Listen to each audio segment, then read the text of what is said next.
আপনারা দেখছেন ST world news. আমরা চলি সময়ের সাথে। আমাদের মাননীয় মুখ্যমন্ত্রী শ্রীমতী মমতা বন্দ্যোপাধ্যায় গতকাল তার বাড়িতেই হঠাৎ পড়ে গিয়ে মাথা ফাটে এবং অসুস্থ হয়ে এসএসকেএমে ভর্তি হয়।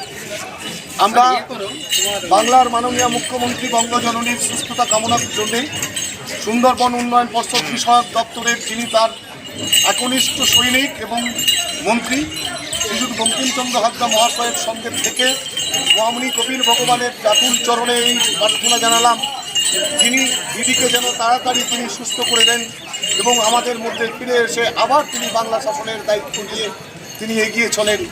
মহামুনি কপিল ভগবানের কাছে এই প্রার্থনা রাখলাম যে আগামী দিনে যাতে বাংলার মাননীয় মুখ্যমন্ত্রী সুস্থ, নীরোগ এবং সুন্দর জীবনযাপন লাভ করতে পারে, তার চরণে এই প্রার্থনা করে মাননীয় বঙ্কিমচন্দ্র হাজরা মহাশয় তিনি আজকের কপিল মুনিতে পুজো পাঠ করলেন।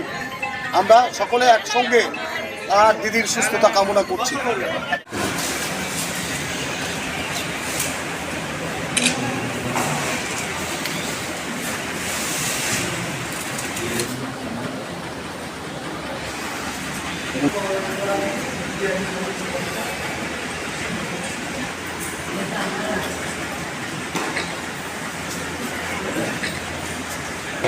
হয়েছে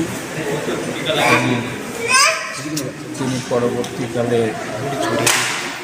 এসএসকেএম হসপিটালে গেছেন, সেখান থেকে তার এমআরআই সিটি স্ক্যান হওয়ার পর তিনি বাড়ি এসছেন তার সুস্থ কামনার জন্য, যাতে তিনি তাড়াতাড়ি সুস্থ হয়ে ওঠেন।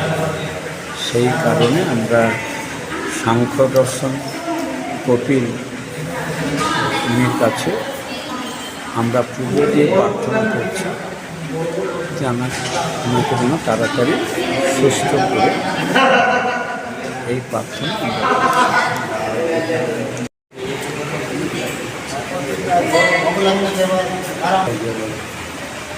গঙ্গাসাগর থেকে শুভ্রাংশু করণের রিপোর্ট, এসডি ওয়ার্ল্ড নিউজ।